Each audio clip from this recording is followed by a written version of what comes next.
Hello दोस्तों, good evening. कैसे हैं आप सभी? आई होप सो आप सभी ठीक होंगे। आप सभी का नर्सिंग पाठशाला के अंदर स्वागत है। कल लास्ट क्लास में हमने आपके सामने ब्लड प्लाज्मा के बारे में डिस्कस किया था कि ब्लड प्लाज्मा जो है वो क्या होती है। जो कल लास्ट क्लास में हमने आपके सामने ब्लड प्लाज्मा के बारे में डिस्कस किया था। ब्लड प्लाज्मा को जैसे क्लासिफिकेशन जो हमने बताया था इसमें जो इसमें जो कंटेंट बताए थे उसमें आपके प्लाज्मा प्रोटीन के बारे में बताया था। ठीक है। प्लाज्मा प्रोटीन कौन कौन सी प्लाज्मा प्रोटीन प्रेजेंट रहती हैं, जैसे आपका एल्बुमिन है। ठीक है, एल्बुमिन हो गया। उसके बाद इसमें सेकंड वन है आपका ग्लोबुलिन। एंड थर्ड जो थी फिब्रोनेजन।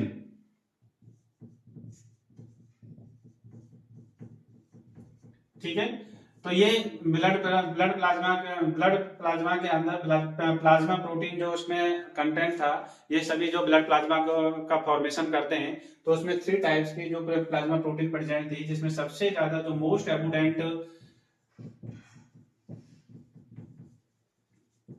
एबुडेंट जो प्रोटीन है वो है आपकी एल्बुमिन। नेक्स्ट जो ग्लोबुलिन है, जो ये एल्बुमिन जो है वो ऑस्मोसिस प्रेशर को मेंटेन करती है। ऑस्मोसिस प्रेशर को मेंटेन करती है। इन केस जब हमारी बॉडी में प्लाज्मा प्रोटीन की कमी हो जाती है या एल्बुमिन की कमी हो जाती है, तब जो फ्लूइड है वो हमारे इंटरस्टिशियल फ्लूइड में इंटरस्टिशियल स्पेस के अंदर इंसर्ट कर जाता है, जिसकी वजह से वहां पर एडिमा क्रिएट हो जाता है। उस एडिमा से प्रिवेंट करने के लिए ये जो है ऑस्मोसिस प्रेशर को मेंटेन करने के लिए एल्बुमिन की नेसेसरी होती है। ठीक है। ग्लोबुलिन ग्लोबुलिन जो है एक इम्यूनोग्लोबुलिन है। इम्यूनोग्लोबुलिन है ये। ठीक है, यानी एंटीबॉडी। और ये इम्यूनिटी को इंप्रूव करने में हेल्प करती है, हमारी बॉडी की इम्यूनिटी को इंप्रूव करने में हेल्प करती है। और फिब्रोनोजिन जो है वो ब्लड क्लॉटिंग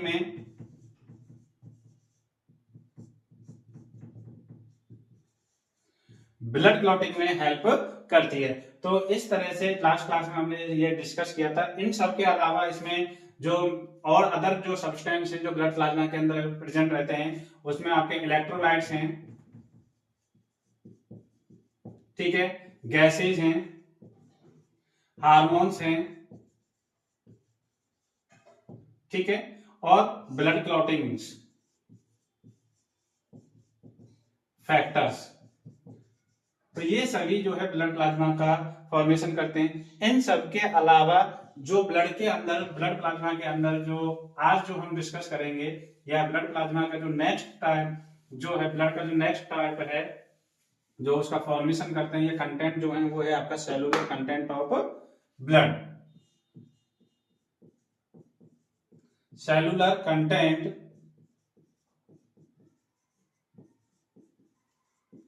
ब्लड। ठीक है।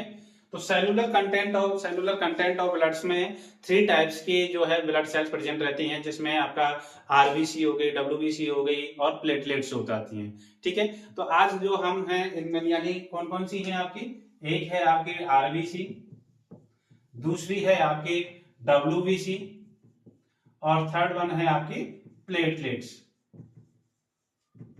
ठीक है। तो ये थ्री टाइप्स की जो ब्लड सेल्स हैं हमारे ब्लड के अंदर प्रेजेंट रहती हैं। तो आज हम सबसे पहले आरबीसी के बारे में डिस्कस करते हैं कि आरबीसी क्या होती है, कैसे उसका फॉर्मेशन होता है, कितना उसका लाइफ स्पान होता है। ठीक है, उसके क्या क्या वेरिएशंस होती हैं, कौन सी कंडीशन में उसका जो साइज है या उसका जो अमाउंट है वो इंक्रीज हो सकता है। ठीक है। तो आरबीसी यानी red blood cells, red blood cells. इसके अलावा इसको हम एरिथ्रोसाइट्स भी बोलते हैं। ठीक है, एरिथ्रोसाइट्स भी बोलते हैं। और जो जितनी भी हमारी बॉडी में ऑल ब्लड सेल्स सिंथेसाइज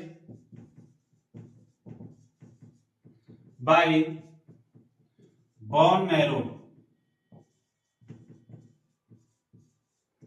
ठीक है, जितने भी ब्लड सेल्स हैं हमारी बॉडी के अंदर, उनका ज्यादातर जो सिंथेसाइज जो होता है वो बोन मैरो के अंदर होता है। ठीक है, उसके अलावा जो प्लूरीपोटेंट जो सेल्स होती हैं, प्लूरीपोटेंट स्टेम सेल्स, ठीक है, यानी जो फॉर्मेशन जो होता है, जो ये तो क्या है, सिंथेसाइज हो रहा है यहां पर सभी सेलों का, किसके द्वारा, बोन मैरो के द्वारा।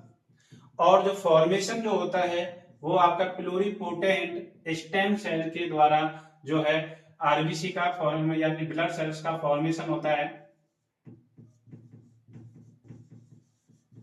ब्लड सेल्स का फॉर्मेशन होता है। ठीक है, प्लूरीपोटेंट स्टेम सेल के द्वारा जब आरबीसी का फॉर्मेशन हो जाता है,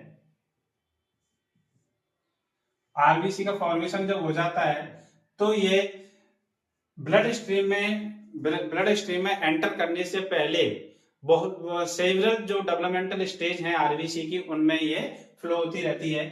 फॉर्मेशन हुआ, ठीक है, तो ब्लड स्ट्रीम में एंटर करने से पहले बिफोर एंटरिंग ब्लड स्ट्रीम, तो ये सेवरल जो डेवलपमेंटल स्टेज हैं वहां से होकर के निकलती है, और तब जाकर के जब मैच्योर हो जाती है, मैच्योर होने के बाद ये ब्लड स्ट्रीम के अंदर एंटर करती है। तो ये आरबीसी जो होगी। उसके अलावा इस आरबीसी में इसका अमाउंट, थोड़ा स्ट्रक्चर देख लेते हैं, स्ट्रक्चर ऑफ आरबीसी। तो स्ट्रक्चर आरबीसी में सबसे पहले वॉल्यूम, तो वॉल्यूम जो होती है मेल के अंदर और फीमेल के अंदर दोनों में जो है, जो अमाउंट जो है उसका वॉल्यूम जो है उसका डिफरेंशिएट होता है, अलग अलग होता है। यानी मेल के अंदर जो है आरबीसी ज्यादा अमाउंट में पाई जाती हैं, जबकि फीमेल के अंदर जो है आरबीसी कम मात्रा में प्रेजेंट रहती हैं। तो मेल के अंदर जो रहती हैं 4.5 से आपके 6.5 मिलियन पर mm3, ठीक है, जबकि फीमेल के अंदर 4.5 से 5.5 मिलियन mm3 प्रेजेंट रहती हैं। ठीक है, इन सब के अलावा शेप एंड साइज क्या होता है, आरबीसी का जो शेप होता है वो वायु कॉनकेव रहता है, वायु कॉनकेव, या आप उसको डिस्क लाइक बोल सकते हैं। कैसे बोल सकते हैं, डिस्क लाइक बोल सकते हैं, या वायु कॉनकेव कह सकते हैं। जैसे कि इस तरह से इसका शेप होता है।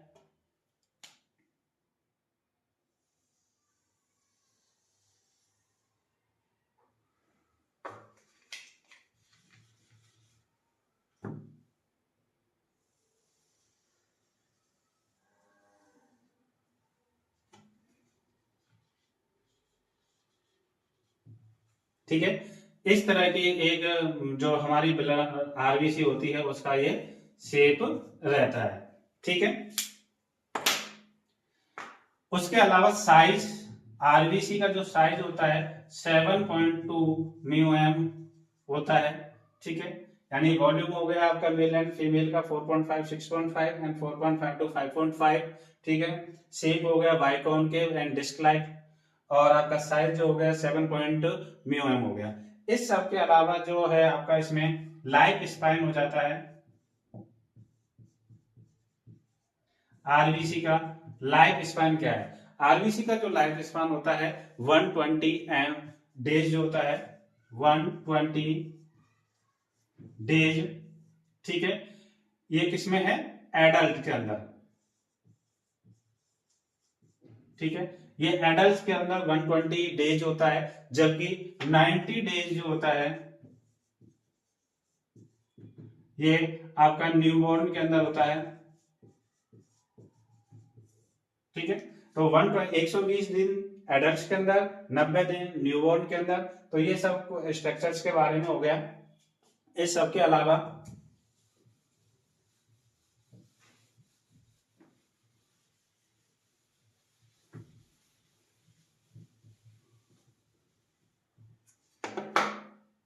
अब नेक्स्ट टॉपिक जो हम पढ़ते हैं इसके आरबीसी का, एरेथ्रोपोएसिस।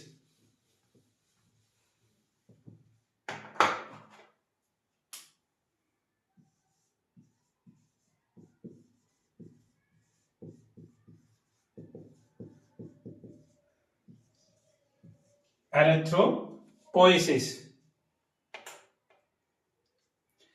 एरेथ्रोपोएसिस यानी फॉर्मेशन ऑफ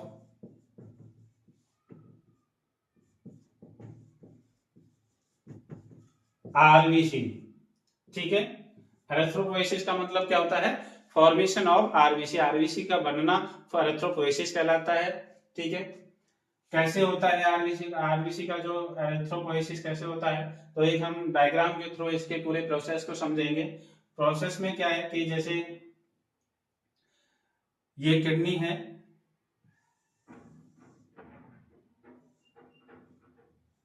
ठीक है, ये लीवर है,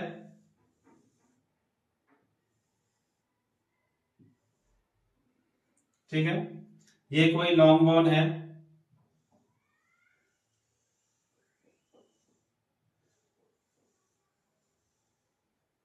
ठीक है, ये ब्लड वेसल्स हैं,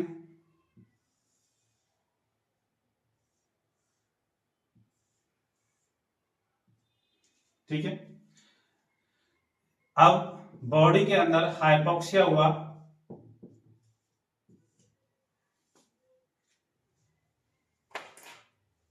बॉडी के अंदर हाइपोक्सिया हुआ, हाइपोक्सिया होने की वजह से क्या हुआ कि उसने किडनी को स्टिमुलेट किया, ठीक है, किडनी को स्टिमुलेट किया, वहां से एरेथ्रोपोएटिन नाम का एक,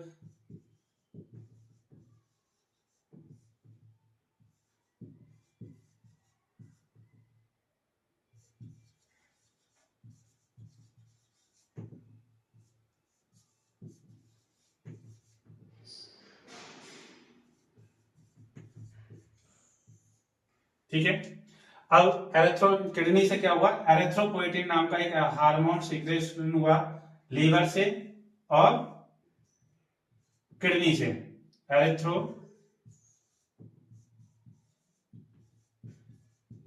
ठीक है, एरेथ्रोपोएटिन हार्मोन सीक्रेट हुआ। एरेथ्रोपोएटिन हार्मोन के सीक्रेशन से क्या हुआ, उसने जो लॉन्ग बोन के अंदर जो रेड बोन मैरो जो प्रेजेंट था, ठीक है, उसने क्या किया, बोन मैरो जो प्रेजेंट था उसको क्या किया, स्टिमुलेट कर दिया, स्टिमुलेट, स्टिमुलेट बोन मैरो, ठीक है। स्टिमुलेट बोन मैरो को स्टिमुलेट किया, बोन मैरो को स्टिमुलेट होने की वजह से क्या हुआ कि यहां से ब्लड सेल्स का जो फॉर्मेशन स्टार्ट हुआ, और जो यहाँ पर जो ब्लड सेल्स जो फॉर्मेशन होता है वो रेटिकुलोसाइट्स एक फॉर्म में होता है, ठीक है, रेटिकुलोसाइट्स फॉर्म में आप उसका फॉर्मेशन हुआ। फॉर्मेशन होने के बाद क्या होता है कि वो ब्लड स्ट्रीम के अंदर यानी ब्लड वेसल्स के अंदर क्या है, एंटर कर जाती है, ठीक है। एंटर करती है तो वो क्या है कि उसमें सर्कुलेट हो रहती है, और ये जो पूरा टाइम जो लगता है उसमें 7 डेज का टाइम लगता है। इस टाइम क्या होता है कि जो ब्लड वेसल्स जो होती है, जो आपकी आरबीसी का जो फॉर्मेशन हुआ एज ए रेटिकुलोसाइट्स, इसमें क्या जैसे ये आरबीसी का फॉर्मेशन हुआ, ठीक है, उसके बाद इस तरह से लगातार ये सर्कुलेट ब्लड के साथ सर्कुलेट होती रहती है और 7 डेज तक सर्कुलेट होती है। उसके बाद जो उस धीरे धीरे जब ये मैच्योरिटी की तरफ बढ़ती है, तो जब मैच्योरिटी की तरफ बढ़ती है तो ये अपना जो ये न्यूक्लियस था इसके अंदर, ये न्यूक्लियस था, तो जब मैच्योर होती है तो ये न्यूक्लियस जो है वो क्या हो जाता है, डेस्ट्रॉय हो जाता है। जैसे ही न्यूक्लियस जो है आरबीसी के अंदर से डेस्ट्रॉय होता है तो उसका जो मैच्योरेशन कंप्लीट हो जाता है, क्योंकि जो आरबीसी होती है वो नॉन न्यूक्लिएटेड ब्लड सेल्स होती है। तो इस तरह से जो है एक प्रोसेस के थ्रू आरबीसी जो है आपके स्टार्ट होती है। यानी ठीक है, किडनी से एरिथ्रोपोएटिन आया, उसने बोन मैरो को स्टिमुलेट किया, रेटिकुलोसाइट्स में उसका फॉर्मेशन हुआ, फिर ब्लड के साथ वो सर्कुलेट होती रहती है, वहां से न्यूक्लियस का उसमें से डिसअपीयर होता है, और डिसअपीयर होने के बाद अब मैच्योर आरबीसी जो है वो मैच्योर हो जाती है। तो ये एरिथ्रोपोइसिस की यानी एरिथ्रोपोइसिस की एक प्रोसेस होती है। इस एरिथ्रोपोइसिस के लिए जो कुछ फैक्टर्स होते हैं जो नेसेसरी होते हैं, या बोल सकते हैं कि जो ब्लड आरबीसी जो है उसके मैच्योरेशन के लिए या उसके फॉर्मेशन के लिए कुछ फैक्टर्स होते हैं जो नेसेसरी होते हैं। जैसे आपके फॉलिक एसिड है, ठीक है, फॉलिक एसिड हो गया, विटामिन B12 हो गया,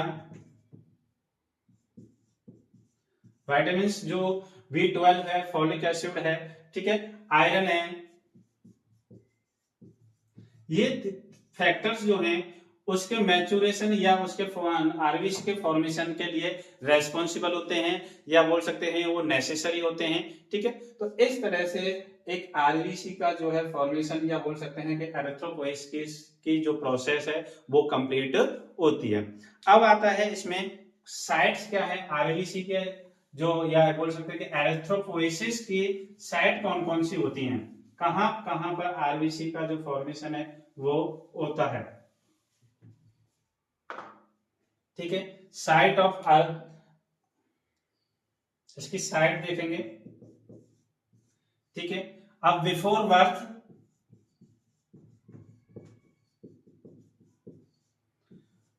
बर्थ जो साइट है उसकी आरबीसी की, तो पहले पढ़ेंगे हम first trimester,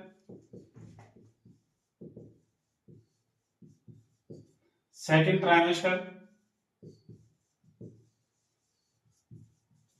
and third trimester. इधर पढ़ेंगे हम आफ्टर बर्थ, ठीक है। तो बिफोर बर्थ जो फर्स्ट ट्राइमेस्टर होता है, या हम बोल सकते हैं कि एम्ब्रियो टाइम में जो ब्लड सेल्स का जो फॉर्मेशन होता है वो कहां पर होता है, मिसेनकाइमल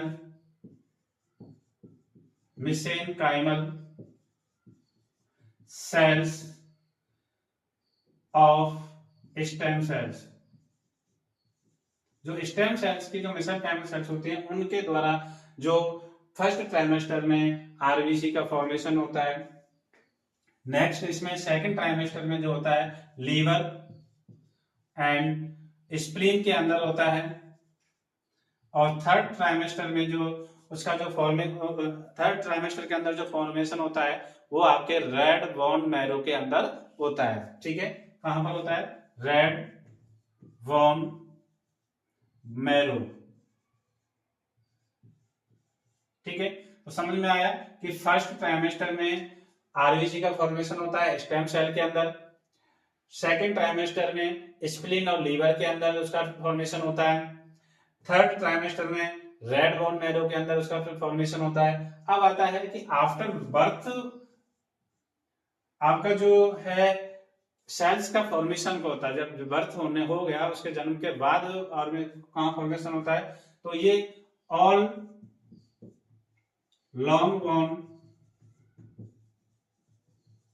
ठीक है, all long bone of red bone marrow,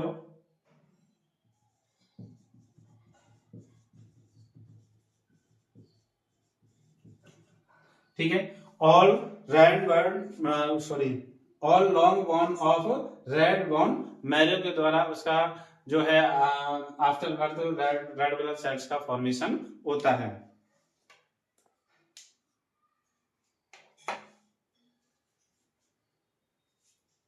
ठीक है, अब लॉन्ग बोन में आप सबको पता है कि स्टर्नम है, ठीक है, फीमर है, ठीक है, आपका फीमर के अलावा ह्यूमरस है, ठीक है। तो इन सब के द्वारा जो है आरबीसी का ये साइट हैं जहां पर एरिथ्रोपोइसिस का प्रोसेस जो है कंप्लीट होती है। और इसके अलावा आपका यहाँ पर ये अरेथ्रोपोइसिस में किसी को कोई दिक्कत नहीं होनी चाहिए। आप लोगों को मैं एक बात बता दूं कि जो ये नोट्स हैं, इसकी नोट्स की जो पीडीएफ है हमारे यूट्यूब चैनल के लिंक में जाकर के आप डिस्क्रिप्शन में जाकर के वहां से ले सकते हैं। और हमारे जो टेलीग्राम चैनल है, इसी टेलीग्राम चैनल जो है वहां से, वहां से भी आपका जो है कम्प्लीटली ये पीडीएफ में नोट्स मिल जाएंगे इसके, जो आज की क्लास के। तो अब आता है आपका फंक्शन ऑफ आरबीसी। आरबीसी के फंक्शंस क्या हैं, ठीक है। तो आरबीसी के जो फंक्शंस हैं, सबसे पहले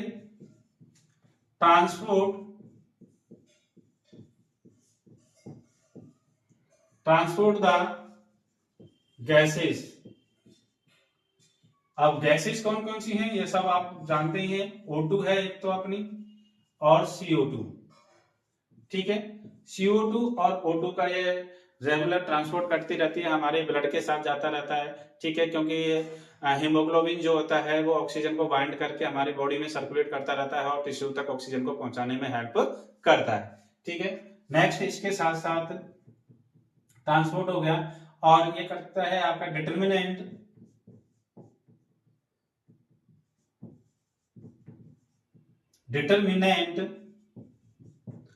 ऑफ ब्लड ग्रुप, ठीक है। ब्लड ग्रुप को डिटरमिनेंट करने के लिए या ब्लड ग्रुप को पहचानने के लिए या ब्लड ग्रुप को बनाने में के लिए आरबीसी रेस्पॉन्सिबल होती है, तो ब्लड ग्रुप को डिटरमिनेट करने में हेल्प करती है। एंड थर्ड वन जो है इसका वो है ये RBC act as buffer because it have haemoglobin, ठीक है। तो जो आरबीसी है एक बफर की तरह काम करती है क्योंकि इसके अंदर हेमोग्लोबिन प्रेजेंट रहता है। तो ये जो है फंक्शंस हैं, गैसेस का ट्रांसपोर्ट करना, ब्लड ग्रुप को पहचानना, या बफर की तरह काम करना क्योंकि उसके अंदर हेमोग्लोबिन प्रेजेंट रहता है, ठीक है। तो ये फंक्शन हो गए। नेक्स्ट इसके अंदर जो टॉपिक है आपका आरबीसी से related, variation of RBC. Variation of RBC,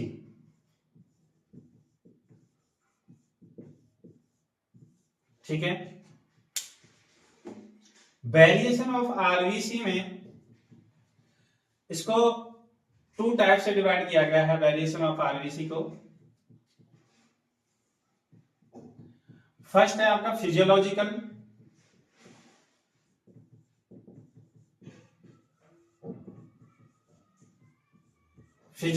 condition, और सेकंड वन है आपका पैथोलॉजिकल कंडीशन, ठीक है। फिजियोलॉजिकल को 2 टाइप्स में डिवाइड किया गया है, again divided in 2 types.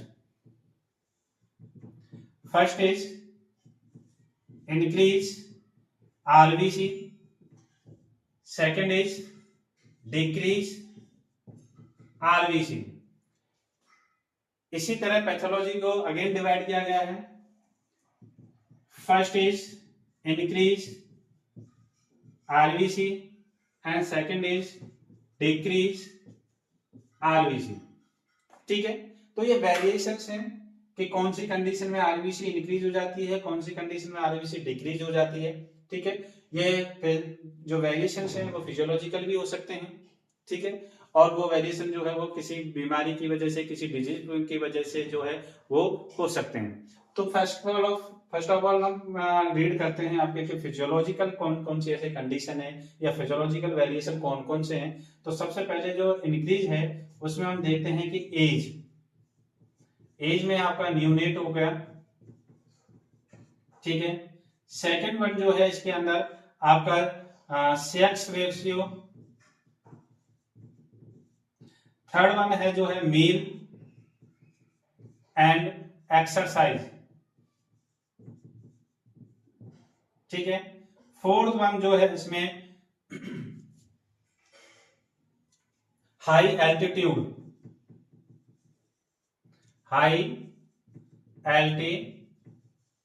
Tube, ठीक है। तो ये इंक्रीज वेरिएशन है। एज देखिए, एडल्ट के कंपेयर में एज के अंदर, सॉरी न्यूनेट्स के अंदर जो आरबीसी की जो अमाउंट होता है वो एडल्ट के कंपेयर में ज्यादा होता है, ठीक है। दूसरा जो सेक्स रेशियो है, मेल के कंपेयर फीमेल के कंपेयर में मेल के अंदर जो आरबीसी का जो अमाउंट है वो ज्यादा होता है, फीमेल में कम होता है। क्यों क्यों होता है कि जो बॉडी स्ट्रक्चर्स होता है, यानी जो रेशियो होता है वो मेल के अंदर ज्यादा होता है। मील एंड एक्सरसाइज, खाना खाने के बाद या एक्सरसाइज करने के बाद हमारी बॉडी के अंदर जो ऑक्सीजन की जो डिमांड है वो इंक्रीज हो जाती है। जब ऑक्सीजन की डिमांड इंक्रीज होती है तो वो एरिथ्रोपोइटिन को ज्यादा स्टिमुलेट करता है, और एरिथ्रोपोइटिन जो है रेड वेन मैरो को स्टिमुलेट करता है, और रेड वेन मैरो जब स्टिमुलेट होता है तो वो बोन मैरो जब स्टिमुलेट होता है तो वो क्या करता है, आरबीसी का फॉर्मेशन ज्यादा करता है। तो उस कंडीशन में जो है आरबीसी की संख्या जो है ज्यादा बढ़ जाती है। हाई एल्टीट्यूड, हाई एल्टीट्यूड में है कि हम कोई हाई हाई एरिया में जाते हैं तो वहां पर ऑक्सीजन का जो लेवल है वहां डिमांड इंक्रीज हो रही है, वही सेम कंडीशन इस नॉन में होती है। तो इस तरह से जो है इन कंडीशनों के अंदर आपका जो है आरबीसी की संख्या इंक्रीज हो जाती है, जबकि डिक्रीज जो होती है वो होती है ड्यूरिंग ड्यूरिंग स्लीपिंग। यहाँ पे क्या होता है कि जब जब कोई व्यक्ति सोया हुआ होता है या जब हम सो रहे होते हैं तो वहां पर हमारे ऑक्सीजन का जो लेवल है या ऑक्सीजन की जो डिमांड है वो कम हो जाती है। ऑक्सीजन की डिमांड की कम होने की वजह से जो है जो बोन मैरो है वो कम स्टिमुलेट होता है, और उसकी वजह से आरबीसी का फॉर्मेशन भी कम होता है, ठीक है। तो ये फिजियोलॉजिकल कंडीशन है। पैथोलॉजिकल कंडीशन में होता है आपका पॉलीसाइथेमिया वेरा एम्फाइसीमा, ठीक है। तो पॉलीसाइथेमिया वेरा एम्फाइसीमा के अंदर क्या होता है कि जैसे कोई पर्सन है, कोई ठीक है, तो वो स्मोकिंग करता है। स्मोकिंग करता है तो स्मोकिंग करने से क्या होता है, जो गोवेल सेल्स हैं, गोवेल सेल्स हैं उनका सीक्रेशन ज्यादा होता है।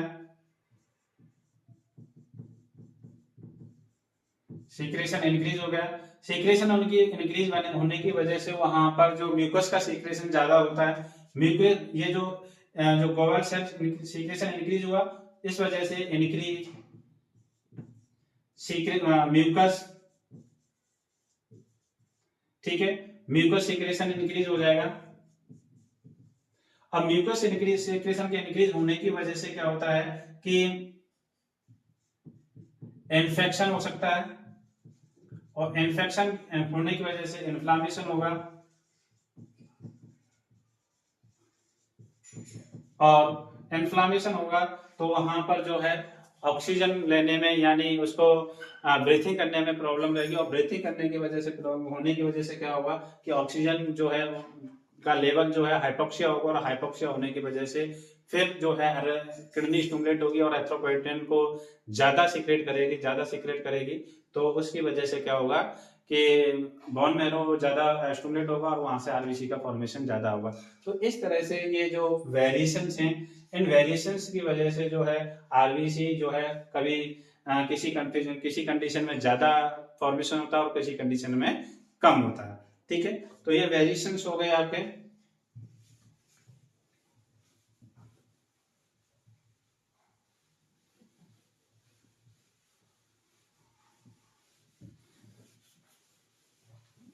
अब लास्ट आता है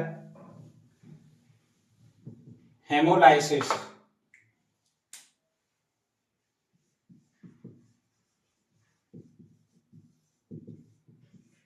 हेमोलाइसिस, हेमोलाइसिस का मतलब होता है डिस्ट्रक्शन ऑफ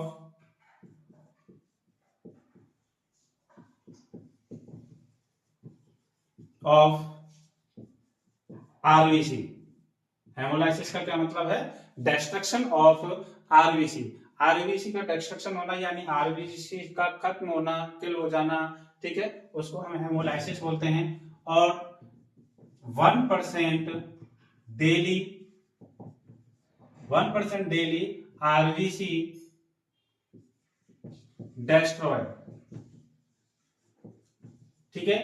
पर डे जो है 1% आरबीसी जो है डेस्ट्रॉय हो जाती हैं, उनका डिस्ट्रक्शन हो जाता है, यानी हेमोलाइसिस हो जाता है। और हेमोलाइसिस का होता है आपका स्प्लीन के अंदर, ठीक है, स्प्लीन के अंदर होता है। इसलिए स्प्लीन को जो अदर नेम है, अदर नेम इज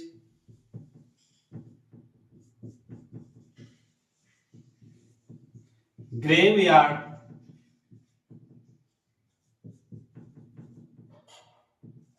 ग्रेवयार्ड, ठीक है, ऑफ आरबीसी। तो ये अदर नेम है आपका ग्रेवयार्ड ऑफ आरबीसी, ठीक है।